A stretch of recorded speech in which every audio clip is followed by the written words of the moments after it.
Inilah tragedi kapal selam Nanggala, sebuah tragedi paling mengerikan yang terjadi di Indonesia. Tragedi yang sempat menjadi perbincangan di seluruh dunia.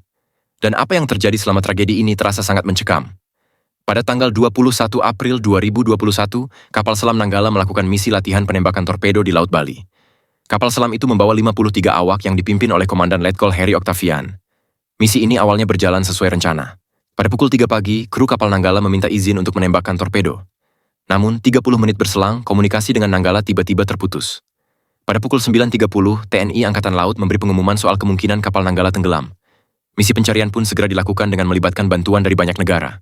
Selama pencarian, lebih dari 21 kapal perang dikerahkan. Amerika bahkan mengirim bantuan pesawat siluman untuk melacak keberadaan Nanggala. Saat itu tim pencari harus berpacu dengan waktu yang kejam. Persediaan oksigen di kapal selam Nanggala diperkirakan akan habis dalam 72 jam sejak dinyatakan hilangnya kontak. Masyarakat Indonesia, terutama pihak keluarga para kru, dibuat cemas yang luar biasa selama masa pencarian. Kapal Nanggala diperkirakan tenggelam di kedalaman 800 meter, dengan 53 kru yang menunggu evakuasi di tengah persediaan oksigen yang makin menipis. Namun, 3 hari pencarian tak membuahkan hasil yang diharapkan.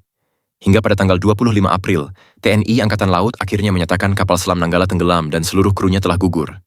Setelah beberapa hari, ditemukan serpihan-serpihan kapal Nanggala. Diduga, badan kapal hancur berkeping-keping karena adanya tekanan laut yang ekstrim di kedalaman yang mematikan tersebut. Dan menurut keterangan TNI Angkatan Laut, kapal Nanggala tenggelam karena adanya masalah kelistrikan. Fakta ini semakin diperkuat dengan sebuah pengakuan yang membuat kita bertanya-tanya.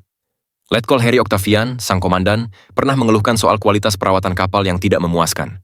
Selain itu, kapal Nanggala juga pernah mengalami masalah listrik yang sama pada misi sebelumnya di tahun 2018. Ada pula dugaan bahwa usia kapal yang sudah lama dan pemeliharaan yang buruk.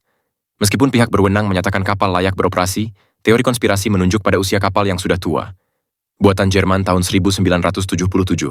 Dan menduga adanya kegagalan perawatan kritis yang ditutup-tutupi, yang menyebabkan bencana. Menurut kalian, apakah tragedi ini murni kecelakaan operasional? Ataukah ada kelalaian sistematis dalam perawatan alutsista? Atau bahkan ada unsur kesengajaan?